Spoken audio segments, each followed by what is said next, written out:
कानपुर से बड़ी खबर सामने आ रही है। भाजपा ओबीसी मोर्चा की कार्यसमिति की बैठक, ओबीसी को अपने पक्ष में रखने पर यहां चर्चा होगी। 8 सत्रों में आज भाजपा ओबीसी मोर्चा की बैठक होने जा रही है। पहले सत्र में डिप्टी सीएम केशव प्रसाद मौर्य, केंद्रीय मंत्री बीएल वर्मा, यूपी सरकार में मंत्री दयाशंकर सिंह शामिल रहेंगे। भारतीय जनता पार्टी ओबीसी मोर्चा की आज कानपुर में प्रदेश कार्यसमिति की बैठक है और उसकी तैयारियों को आपको दिखाएं कि कानपुर के निजी होटल विजय विला में इसकी कार्यसमिति की बैठक होने जा रही है, जहां पर उत्तर प्रदेश सरकार में तमाम मंत्री, दोनों डिप्टी सीएम केशव प्रसाद मौर्य, ब्रजेश पाठक, इसके साथ ही उत्तर प्रदेश ओबीसी मोर्चा के प्रदेश अध्यक्ष नरेंद्र कश्यप, जो उत्तर प्रदेश सरकार में मंत्री हैं, वो भी यहां पर रहेंगे। केंद्रीय मंत्री बीएल वर्मा यहां पर मौजूद रहेंगे। हंसराज अहीर के साथ साथ तमाम केंद्रीय मंत्री और संगठन के बड़े चेहरे जो ओबीसी मोर्चा में शामिल हैं, ओबीसी तबके से आते हैं, वो यहाँ पर मौजूद रहेंगे और सुरक्षा के अभूतपूर्व इंतजाम किए गए हैं। दरअसल पहली बार प्रदेश कार्यसमिति की बैठक कानपुर में आयोजित की गई है ओबीसी मोर्चा की अगर बात की जाए, और कानपुर और बुंदेलखंड का क्षेत्र काफ़ी ज़्यादा बीजेपी के लिए लाभदायक माना जाता है। जब भी कोई बड़ा चुनाव होता है तो कानपुर में उसकी शुरुआत की जाती है। साल 2014 में प्रधानमंत्री नरेंद्र मोदी की पहली रैली उत्तर प्रदेश में कानपुर में हुई थी और इसके बाद तमाम ऐसी रैलियाँ कानपुर में होती आई हैं। सुरक्षा के बेहतर इंतजाम किए गए हैं। कुछ देर बाद कार्यसमिति की जो बैठक हो रही है उसमें अगर बात की जाए तो ओबीसी को लेकर जो सियासत छिड़ी हुई है उत्तर प्रदेश में और देश में, उस पर काफ़ी मंथन होना है। पिछले दिनों अखिलेश यादव के द्वारा लगातार हमला किया गया, स्वामी प्रसाद मौर्य ने हमला किया और ओबीसी वर्ग को लेकर, लुभाने को लेकर सियासी दलों में काफ़ी ज़्यादा रस्साकसी देखने को मिल रही है। ऐसे में भारतीय जनता पार्टी की एक दिन की प्रदेश कार्यसमिति में इसका जवाब कैसे दिया जाए और ओबीसी वर्ग को अपने पाले में कैसे लाया जाए, इसका जवाब खोजने की भी कोशिश होगी। ओबीसी वर्ग के भारतीय जनता पार्टी के बड़े चेहरे, सभी बड़े चेहरे यहाँ पर होंगे, प्रदेश के और राष्ट्रीय नेतृत्व के भी कुछ लोग यहाँ पर होंगे। ऐसे में जो कार्यकर्ता हैं वो यहाँ पर क्या संदेश लेके जाएंगे, देखने वाली बात होगी। लेकिन प्रदेश कार्यसमिति भारतीय जनता पार्टी की ओबीसी मोर्चा की आज हो रही है, जिसमें तमाम सत्र होंगे और तमाम सत्रों में मंथन होगा कि कैसे नगर निकाय चुनाव और लोकसभा चुनाव को आगे जीतना है। कानपुर से कैमरामैन पंकज निगम के साथ रतीश त्रिवेदी, एबीपी गंगा। तो ओबीसी समुदाय को अपने साथ जोड़ने के लिए भाजपा मंथन करने वाली है। ऐसे में एबीपी गंगा संवाददाता रतीश त्रिवेदी ने वहां पर मौजूद ओबीसी मोर्चा के सदस्यों से बातचीत की है, सुनिए। आप लोग यहाँ पर मौजूद हैं, ओबीसी को लेकर पिछले दिनों काफ़ी सियासत हो रही है, क्या लगता है कि किस तरह से काउंटर करेंगे आप? ये प्रदेश कार्यसमिति है, इसमें आगे वाली 2024 निकाय चुनाव के बारे में हम लोगों को आदेश मिलेगा, हमारे नेताओं द्वारा हमें बताया जाएगा, तो हम एकजुट होकर पुनः चुनाव के लिए तैयार होकर निकलेंगे। पिछले दिनों देखा गया कि बहुत ओबीसी वर्ग पर फोकस कर रही है समाजवादी पार्टी और प्रमुख विपक्षी दल भी है। निश्चित तौर से उत्तर प्रदेश की आबादी में 60% आबादी पिछड़े वर्ग समाज की है और पिछड़े वर्ग समाज जिसके साथ खड़ा होता है उसी की प्रदेश में केंद्र में सरकार बनती है। तो भारतीय जनता पार्टी के साथ पिछड़ा वर्ग समाज पूरी तरह से अच्छे तरीके से जुटा हुआ है। भारतीय जनता पार्टी ने पिछड़ों को उचित स्थान सम्मान दिया और सरकार में और संगठन में दोनों में स्थान दिया और आगे भी भारतीय जनता पार्टी पिछड़े वर्ग को ही कल्याण के लिए काम कर रही है। जैसे वैसे बहुत सी योजनाएं जो मोदी जी की चल रही हैं, उसमें किसान सम्मान निधि है, वो भी पिछड़े वर्ग को मिल रही है। ऐसे सभी अंत्योदय की जो हमारी परिकल्पना हमारी पंडित दीनदयाल जी की है कि अंतिम व्यक्ति तक हमारा विकास पहुँचे। अंतिम व्यक्ति तक आप लोग पहुँच पा रहे हैं? हाँ, निश्चित पहुँच पा रहे हैं और जो हमारी योजना है, माननीय मोदी जी के नेतृत्व में जो योजनाएं बन रही हैं वो अंतिम व्यक्ति को ध्यान में रखते ही बन रही है। स्वाभाविक रूप से उसका सबसे ज़्यादा लाभ अगर अप्रत्यक्ष रूप से सबको मिला है, बिना कहे मिला है, तो वंचित समाज को, ओबीसी समाज को, जिसको सबसे ज़्यादा आवश्यकता थी और जिसकी चिंता। यूपी में बिजली कर्मियों की हड़ताल जारी है। बिजली कर्मियों की बैठक बेनतीजा निकली है। ऊर्जा मंत्री के साथ कल हुई बिजली कर्मियों की बैठक में कोई हल नहीं निकला है। आज फिर से बिजली कर्मियों की बैठक हो सकती है, ये खबर सामने आ रही है। यूपी में बिजली कर्मियों की हड़ताल लगातार जारी है। प्रदेश व्यापी ये हड़ताल बिजली कर्मियों की तरफ से की जा रही है, लेकिन इसको लेकर के बैठक भी की गई। ऊर्जा मंत्री ने इसको बैठक की, लेकिन उस बैठक में कोई हल नहीं निकला है। बिजली कर्मियों की तरफ से कहा जा रहा है कि वो अपनी हड़ताल को जारी रखेंगे जब तक उनकी मांगे पूरी नहीं हो जाती। इधर सरकार की तरफ से सख्त कार्रवाई करने के भी आदेश जारी कर दी गई है। कहा गया है कि सख्त कार्रवाई की जाएगी, इसके लिए चेतावनी भी जारी कर दी गई है। इसके बावजूद बिजली कर्मियों की तरफ से लगातार हड़ताल की जा रही है।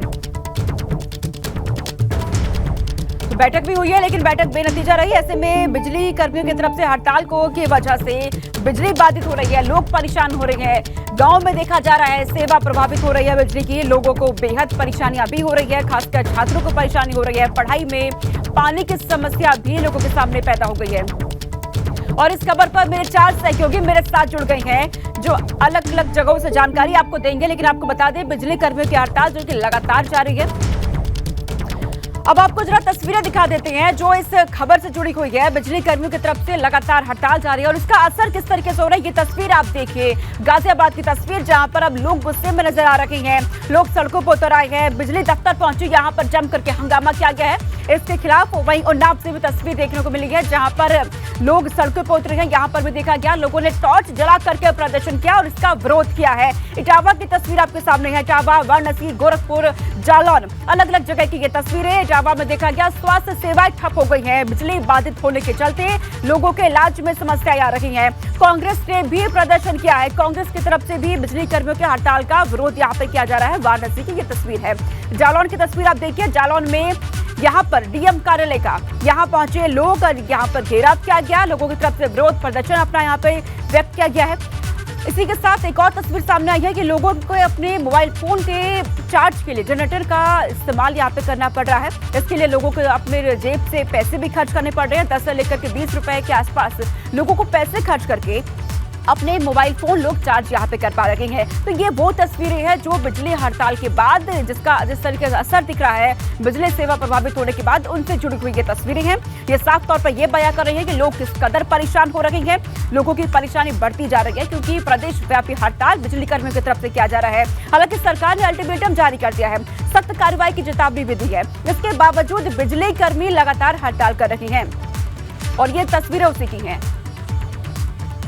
इस खबर पर मेरे सहयोगी अलग अलग जगह से मेरे साथ जुड़ गए हैं। लखनऊ से संवाददाता विवेक त्रिपाठी मेरे साथ जुड़ चुके हैं, वाराणसी से नवीन पांडे जो कि पूरी जानकारी आपको देंगे। सीधा रुख कर लेते हैं विवेक का, लखनऊ से मेरे साथ बने हुए हैं।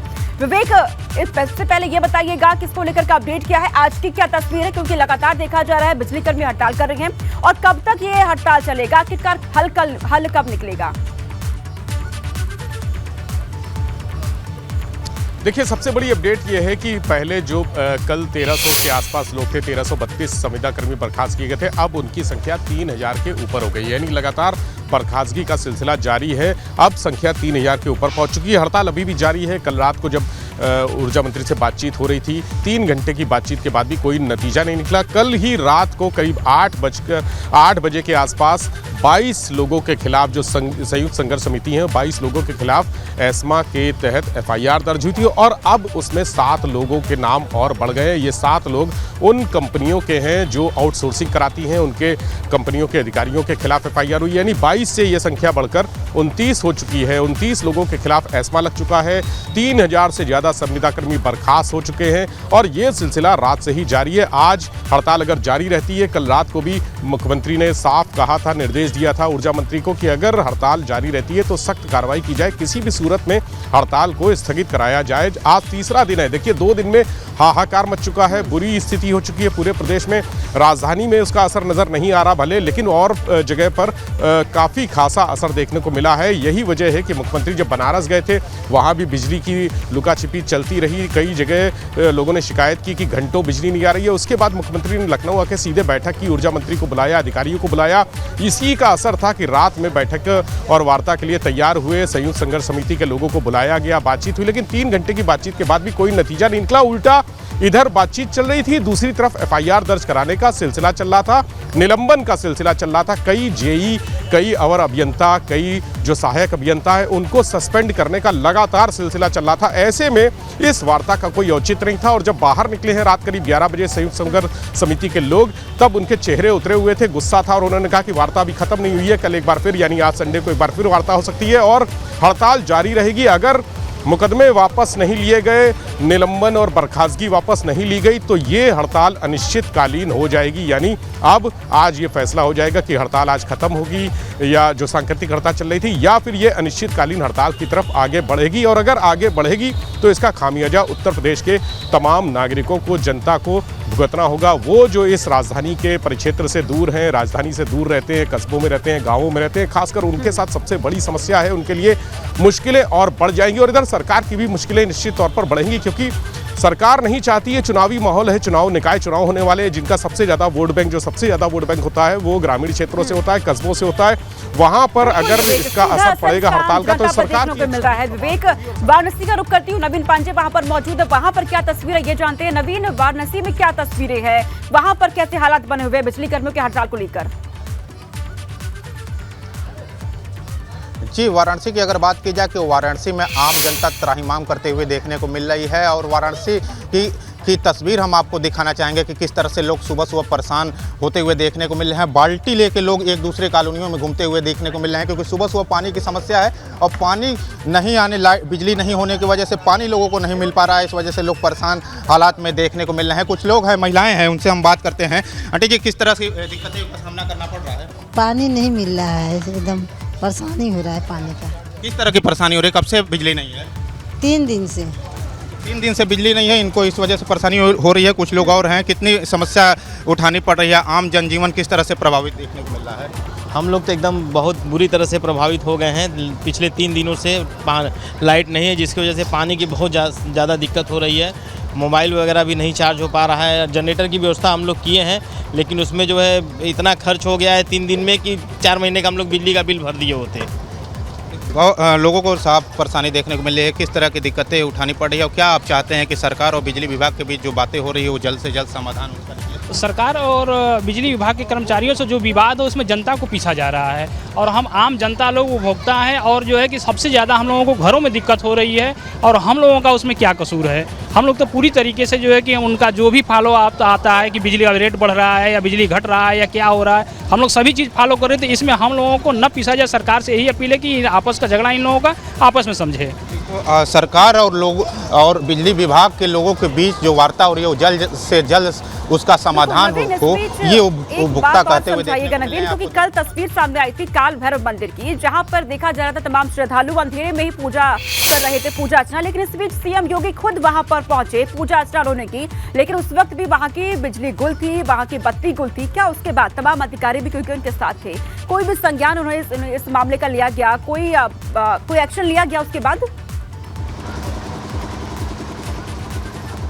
जी बिल्कुल, क्योंकि जिस तरह से सीएम 2 दिवसीय दौरे पर वाराणसी पहुंचे थे, लेकिन सीएम के दौरे पर पहुंचने के बावजूद, क्योंकि सीएम आने वाले थे और उसके पहले भोर से ही काल भैरव मंदिर की लाइटें काट दी गई थी, जिस पे सीएम ने अधिकारियों से इस बात का जवाब मांगा कि काल भैरव मंदिर की क्यों लाइट काटी गई। तो फिलहाल जवाब मांगा गया है अधिकारियों से कि बिजली कर्मियों से इस बात को का डिटेल लीजिए, जानकारी लीजिए कि क्यों काल भैरव मंदिर की लाइटें काट दी गई। इसके साथ ही वाराणसी में केवल काल भैरव मंदिर नहीं, तमाम ऐसे मंदिर हैं जिनकी लाइटें काट दी गई हैं, जिस पे कहीं ना कहीं अब अधिकारी एक्शन के मूड में है। और लगातार ये सवाल उठाया जा रहा है प्रशासनिक तौर पर कि क्यों काल भैरव मंदिर की लाइट काटी गई। प्रशासनिक अधिकारियों से जवाब मांगा जा रहा है। सीएम पहुंचने वाले थे, उससे पहले काल भैरव मंदिर की लाइट काट गई थी, तो प्रशासनिक अधिकारियों से काल भैरव मंदिर की जो लाइट कटी है उस पर सवाल पूछा गया है, जवाब मांगा गया है। अब देखने वाली बात होगी कि प्रशासन द्वारा किस तरह से जवाब दिया जाता है। लेकिन कहीं ना कहीं आम जनता, बिजली विभाग और सरकार के बीच जो वार्ता विफल हो रही है उसमें आम जनता पिसती हुई देखने को मिल रही है। जो लोग सक्षम है वो तो जनरेटर के माध्यम से बिजली उपलब्ध करा के पानी की समस्या से निजात पा रहे हैं, लेकिन जो लोग संकट जो पैदा हुआ, पेयजल संकट तक पहुंच चुका है। फिलहाल आप नजर बना के रखिएगा, क्या कुछ अपडेट आपसे हम लेते रहेंगे। फिलहाल बहुत शुक्रिया तमाम जानकारी आप दोनों का पहुंचाने के लिए।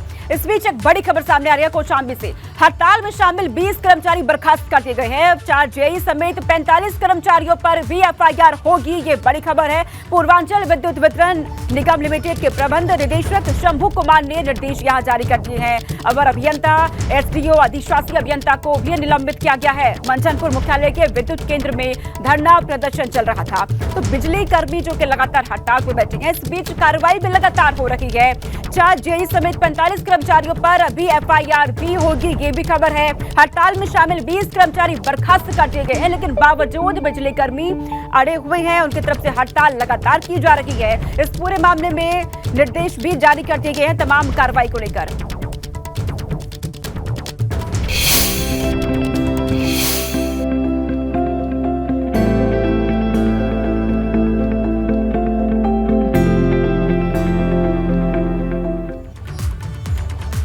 इस नवरात्रि विंध्याचल धाम के भक्तों के लिए खास तैयारी है। एक और मिर्जापुर में विंध्याचल कॉरिडोर निर्माण के काम में तेजी लाई गई है, तो दूसरी ओर चौड़ी सड़कों के बन जाने से अब भक्तों को कोई परेशानी नहीं होगी। पहले पतली गलियों से होकर जाना होता था, लेकिन अब चौड़ी सड़कों से विंध्याचल धाम में मां विंध्यवासिनी का दर्शन कर सकते हैं। साथ ही भव्य बनते कॉरिडोर को भी देख सकते हैं। ये कॉरिडोर दिसंबर तक तैयार हो जाएगा।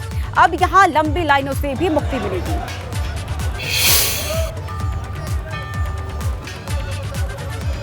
तस्वीरें आपके सामने हैं। पतली गलियों से अब लोगों को मुक्ति मिली है। करोड़ों भक्त यहां पर पहुंचते हैं मां विंध्यवासिनी के दर्शन करने के लिए। कहा जाता है यहां पे सभी भक्तों की मनोकामनाएं भी पूर्ण होती है। दूसरी तस्वीर आप देखिए, तेजी से काम चल रही है निर्माण कार्यों का। कहा जा रहा है कि दिसंबर के अंत तक ये कॉरिडोर पूरा बन करके तैयार हो जाएगा और भक्त बहुत ही आसानी से हर सुविधा के साथ मां के दर्शन यहाँ पर कर सकेंगे। कॉरिडोर जो कि भव्य तरीके से इसका निर्माण यहाँ पर किया जा रहा है। लंबी लंबी लाइनें जो अभी तक लगा करती थी, उससे लोगों को मुक्ति मिल जाएगी और बहुत ही अच्छी तरीके से मां के दर्शन कर सकेंगे।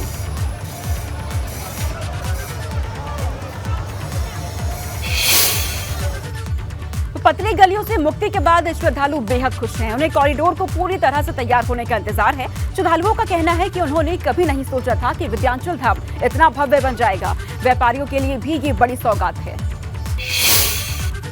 पहले काफ़ी गलियां थी, यहाँ पर काफ़ी सकरा था, दर्शन करने में बड़ी दिक्कत होती थी और इस समय काफ़ी खुला हो गया है और 4 गेट यहाँ पर बन गया और कॉरिडोर के द्वारा जो है ये जनता को काफ़ी सुविधा मिला है। बहुत अच्छा लग रहा है, कॉरिडोर बन रहा है।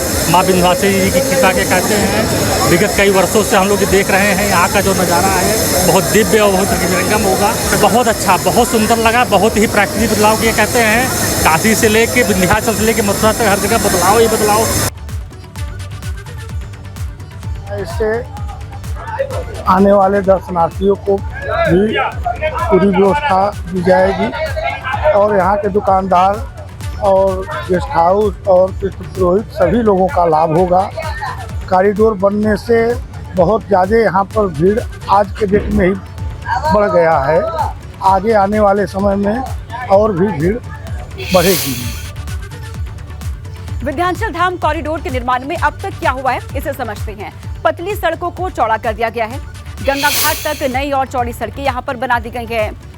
ये आप तस्वीर आपको हम दिखा रहे हैं। देखिए, पतली सड़कों को यहाँ पर अब चौड़ा कर दिया गया है। किस किस तरीके से काम यहाँ पे चल रही है। गंगा घाट तक नई और चौड़ी सड़कें यहाँ पर तैयार कर दी गई हैं। न्यू VIP पुरानी VIP मार्ग पर गुलाबी पत्थर बिछा दिए गए हैं। 130 पिलर के ऊपर निर्माण कार्य यहाँ पे चल रहा है। दिसंबर 2023 में कॉरिडोर बन करके तैयार हो जाएगा। 331 लाख की लागत से विंध्य कॉरिडोर का निर्माण यहाँ पर हो रखा है। तो इस तरीके से कॉरिडोर का निर्माण और बहुत ही तेजी से काम चल रहा है। कहा जा रहा है कि दिसंबर में अंत तक ही ये काम पूरा हो जाएगा और भक्तों को जो लंबी लंबी लाइनें यहाँ पे लगा करती थी, उससे मुक्ति यहाँ मिल जाएगी और इसको लेकर के श्रद्धालु भी बेहद खुश हैं। हमारे साथ मिर्जापुर जिलाधिकारी दिव्या मित्तल जी हैं। आपसे बात करेंगे। मैम जरा बताइए कि कॉरिडोर बन रहा है उससे क्या यहाँ फायदा होगा।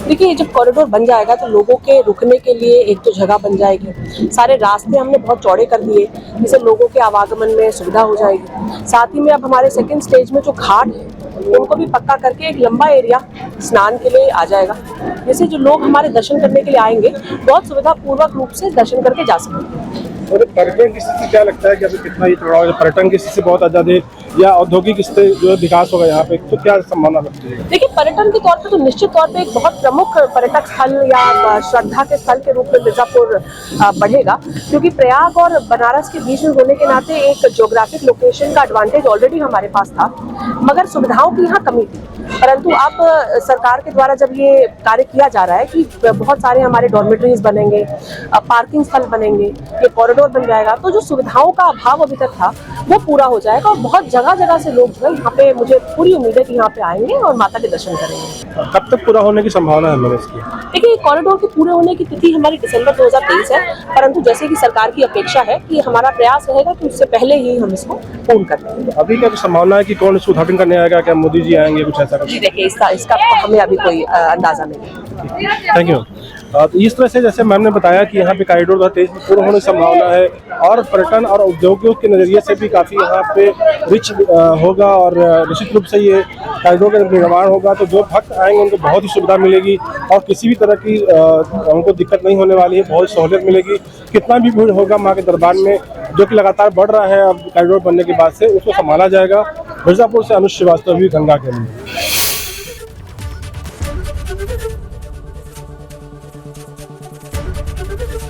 एबीपी गंगा, खबर आपकी, जुबान आपकी।